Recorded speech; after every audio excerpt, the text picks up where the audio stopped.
নমস্কাৰ বন্ধু বান্ধৱীসকল আগন্তুক হ'বলগীয়া এডিআৰই আৰু আসাম পুলিচৰ এক্সামৰ বাবে খুবেই গুৰুত্বপূৰ্ণ এই ভিডিঅ'টোতে 10টা জিকে কুৱেশ্যন লৈ আহিছোঁ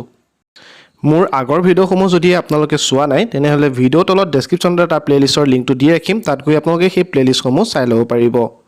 ইয়াৰ আগৰ ভিডিঅ'টোত আপোনালোকক এইটো প্ৰশ্ন সোধা হৈছিল অসমৰ জাতীয় সংগীত কোনটো ইয়াৰ শুদ্ধটো হৈছে অপচন নম্বৰ এ ও মোৰ আপোনাৰ দেশ যিসকলে ইয়াৰ শুদ্ধটো কমেন্ট কৰি জনাইছে তেখেতলোকলৈ ধন্যবাদ আহক এতিয়া আজি আমাৰ ভিডিঅ'টোলৈ আগবাঢ়ি যাওঁ আজি আমাৰ প্ৰথমটো প্ৰশ্ন হৈছে ভাৰতৰ সৈতে কিমানখন দেশে সীমান্ত ভাগ বতৰা কৰিছে ইয়াৰ অপচনসমূহ হৈছে 6খন 7খন 8খন আৰু 9খন এই অপচনসমূহৰ ভিতৰত শুদ্ধটো হৈছে অপচন নম্বৰ বি 7খন ভাৰতৰ সৈতে 7খন দেশে সীমান্ত ভাগ বতৰা কৰিছে মনত ৰাখিব আৰু এই দেশসমূহ হৈছে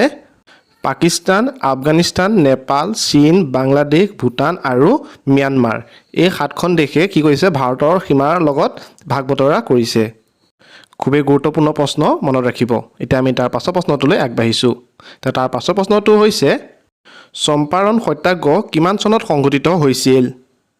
ইয়াৰ অপচনসমূহ হৈছে 1915 চনত 1910 চনত 1912 চনত আৰু 1917 চনত এই অপচনসমূহৰ ভিতৰত শুদ্ধটো হৈছে অপচন নম্বৰ ডি 1917 চনত চম্পাৰণ সত্যাগ্ৰহ 1917 চনত সংঘটিত হৈছিল নেক্সট কুৱেশ্যন নাম্বাৰ 3 চম্পাৰণ সত্যাগ্ৰহৰ নেতৃত্ব কোনে দিছিল ইয়াৰ অপচনসমূহ হৈছে অমৰেশ চক্ৰৱৰ্তী পুলিন বিহাৰী চৰকাৰ মহাত্মা গান্ধী আৰু চৰ্দাৰ বল্লভভাই পেটেল এই অপচনসমূহৰ ভিতৰত শুদ্ধটো হৈছে অপচন নম্বৰ সি মহাত্মা গান্ধী চম্পাৰণ সত্যাগ্ৰহৰ নেতৃত্ব মহাত্মা গান্ধীয়ে দিছিল মনত ৰাখিব 1917 চনৰ চম্পাৰণ সত্যাগ্ৰহ মহাত্মা গান্ধীৰ প্ৰথম সত্যাগ্ৰহ আছিল নেক্সট কুৱেশ্যন নাম্বাৰ 4 ইম্ফল কোনখন ভাৰতীয় ৰাজ্যৰ ৰাজধানী ইয়াৰ অপচনসমূহ হৈছে মণিপুৰ ত্ৰিপুৰা মিজোৰাম আৰু অৰুণাচল প্ৰদেশ এই চাৰিটা অপচনৰ ভিতৰত শুদ্ধটো হৈছে অপচন নম্বৰ এ মণিপুৰ মনত ৰাখিব ইম্ফল মণিপুৰৰ ৰাজধানী হয় এক্সামত এনে ধৰণৰ ৰাজধানীৰ ওপৰতো কুৱেশ্যনসমূহ দেখা পোৱা যায় সেয়ে এনে ধৰণৰ কুৱেশ্যনসমূহ ভালদৰে নোট ডাউন কৰি যাব নেক্সট কুৱেশ্যন নাম্বাৰ 5 ভাৰতৰ সংবিধানৰ 352 নং অনুচ্ছেদৰ কিহৰ সৈতে সম্পৰ্কিত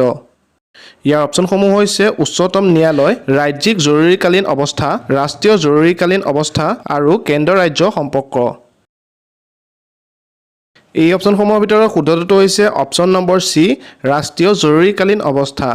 ভাৰতীয় সংবিধানৰ 352 নং অনুচ্ছেদৰ ৰাষ্ট্ৰীয় জৰুৰীকালীন অৱস্থাৰ সৈতে সম্পৰ্কিত মোৰ এই ভিডিঅ'টো যদিহে আপুনি ইমানহিলৈকে চাই আছে তেনেহলে ভিডিঅ'টো এটা লাইক কৰি প্ৰতিদিনে এনে ধৰণৰ জিকে ভিডিঅ'সমূহ পাই থাকিবৰ কাৰণে চেনেলটো সাবস্ক্ৰাইব কৰি কাষত থকা বেল আইকনটো প্ৰেছ কৰি ৰাখিব আহক এতিয়া আমি তাৰ পাছৰ প্ৰশ্নটোলৈ আগবাঢ়ো নেক্সট কুৱেশ্যন নাম্বাৰ 6 বিদ্যুৎ আধাৰৰ এছআই একক কি ইয়াৰ অপচনসমূহ হৈছে কুলম ভল্ট ৱাট আৰু জুল এই অপচনসমূহৰ ভিতৰত শুদ্ধটো হৈছে অপচন নম্বৰ এ কুলম মনত ৰাখিব বিদ্যুৎ আধাৰৰ এছআই একক হৈছে কুলম নেক্সট কুৱেশ্যন নাম্বাৰ 7 ভাৰতত স্থাপিত প্ৰথম বেংকটোৰ নাম কি আছিল ইয়াৰ অপচনসমূহ হৈছে bank of Hindustan reserve bank of India imperial bank আৰু ষ্টেট বেংক অফ ইণ্ডিয়া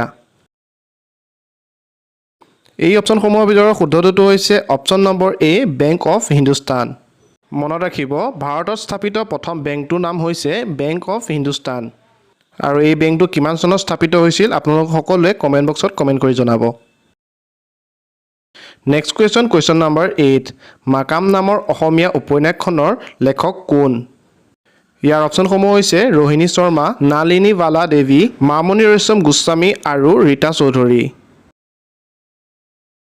এই অপচনৰ ভিতৰত শুদ্ধটো হৈছে option number D Rita Choudhury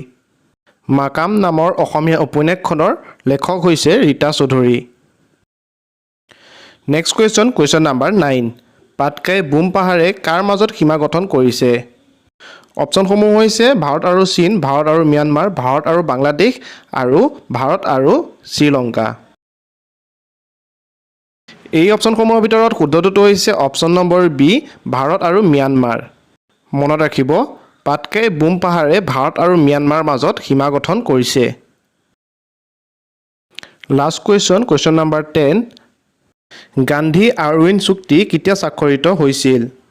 ইয়াৰ অপচনসমূহ হৈছে 1926 চনত 1928 চনত 1949 চনত আৰু 1931 চনত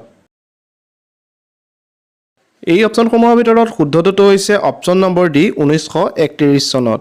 মনত ৰাখিব 1931 চনৰ 5 মাৰ্চত মহাত্মা গান্ধী আৰু ভাৰতৰ ভাইসৰ লৰ্ড আৰউইনৰ মাজত গান্ধী আৰউইন চুক্তি স্বাক্ষৰিত হৈছিল মহাত্মা গান্ধী আৰু ভাইসৰ লৰ্ড আৰউইনৰ মাজত হোৱাৰ বাবে এই চুক্তিখনক গান্ধী আৰউইন বুলি কোৱা হয় মোৰ এই ভিডিঅ'টোত আজি ইমানেই আছিলে যদি ভিডিঅ'টো চাই ভাল পালে ভিডিঅ'টো এটা লাইক কৰিব যদি চেনেলত প্ৰথমবাৰৰ বাবে আহিছে আগলৈ যদি এনে ধৰণৰ ভিডিঅ'সমূহ চাই থাকিব বিচাৰে তেনেহ'লে চেনেলটো ছাবস্ক্ৰাইব কৰি কাষত থকা বেল আইকনটো প্ৰেছ কৰি ৰাখিব মই প্ৰতিদিনে এনে ধৰণৰ জিকে ভিডিঅ'সমূহ আনি থাকিম আজিলৈ মই আজাই বিদায় লৈছোঁ পুনৰ লগ পাম নতুন এটা ভিডিঅ'ত ধন্যবাদ জয় অসম